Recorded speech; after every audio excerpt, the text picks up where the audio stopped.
We missed the truck! We're not aiming for the truck!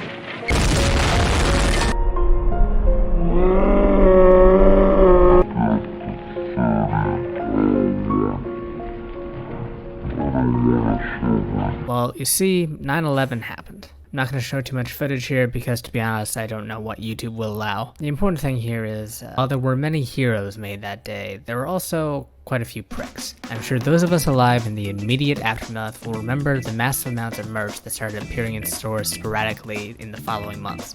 Most of them were somehow connected to a charitable organization of some sort, but today we're going to focus on the ones who had other business goals. Pretty quickly after the attack, the US Patent Office began making public the amount of trademark filings it had received in the aftermath of 9/11. It's important to stress again that many of these trademarks were legitimate attempts by charitable organizations to secure a name for their organization to prevent people donating to scams or other groups trying to give the impression that they're nonprofits when in fact they are almost entirely for-profit. And even many of the for-profit businesses trying to secure a trademark for their name weren't necessarily up to no good. The argument could easily be made that a few of them wanted to trademark the date just so that they could have legal protection to sell some of their merch, not necessarily so they could sue or harass strangers who use the name. And hey, at the end of the day, how is it really that different from a museum selling merch in a gift shop, or the existence of the movie Titanic? This is the United States of America, and the number one thing is, if you don't like what we're selling, don't buy it. For example, let's look at the case of Mr. Hayden. In his application, Mr. Hayden explained that he was not trying to exploit a national tragedy. In fact, he said he wanted to stop others from doing so.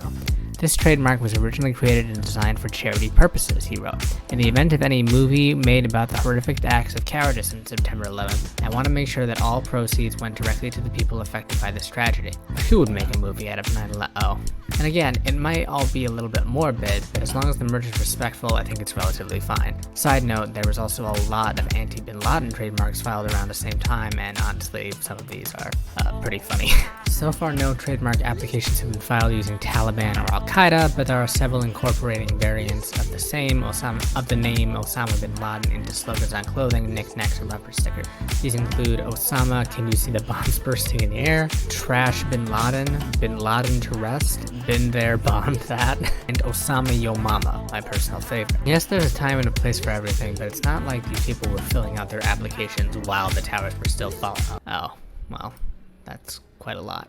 The applications are known only by people in the United States. One man from Israel applied for a trademark to be used for books, news radio programs, TV news and entertainment shows, theater, musicals, comedy, or operas. Ironically enough, probably the semi-scummiest version of this also happens to be the most official and the one also farthest removed from September 11th itself. Way back before Green Day was waking up in October, a long time before towers were even built, something strange was going on. A for-profit organization called the World Trade Organization took on a new president in the form of absolute Chad, Guy F. Tazzoli. See, Guy was formerly the director of the World Trade Department of the New York Port Authority, and had in fact founded the organization he was now becoming president of. To give credit where credit is due, he is widely credited with being the driving force behind the construction of the Twin Towers, even hiring Minoru Yamasaki, the architect. When he switched over to the World Trade Organization, it was hardly a surprise, and it wasn't a lack of credentials that made this whole thing sketchy. In fact, the slightly more controversial problem was how he suddenly had the licensing rights to the World Trade Center. Those rights were often given out only to buildings that provided free office space, an initial $200,000 if including World Trade in the name of the building, and a $10,000 annual membership fee. These would apply to all of the 320 members, both public and private. In 2011, the company's revenue was $6.9 million. In 2011, Guy's last year as president of the not-for-profit, he received $626,000 for working an average of 1 hour a week. Almost all of this revenue came from the World Trade Organization licensing out the World Trade Center name. So, how did Guy F. Tazzoli get these rights? Well, apparently, shortly before leaving his old job at the Port Authority, he had a secretary officially sell the rights from the Port Authority to him, which is a little sketchy, perhaps unethical, but which alone is sort of weird, but not unheard of. How much did he charge himself for this, you ask? $10.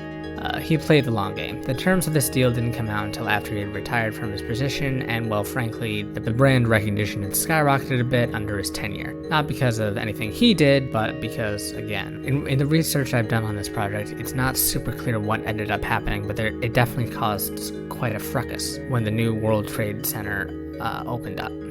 Giuliani apparently was pretty pissed, which is extremely out of character for him.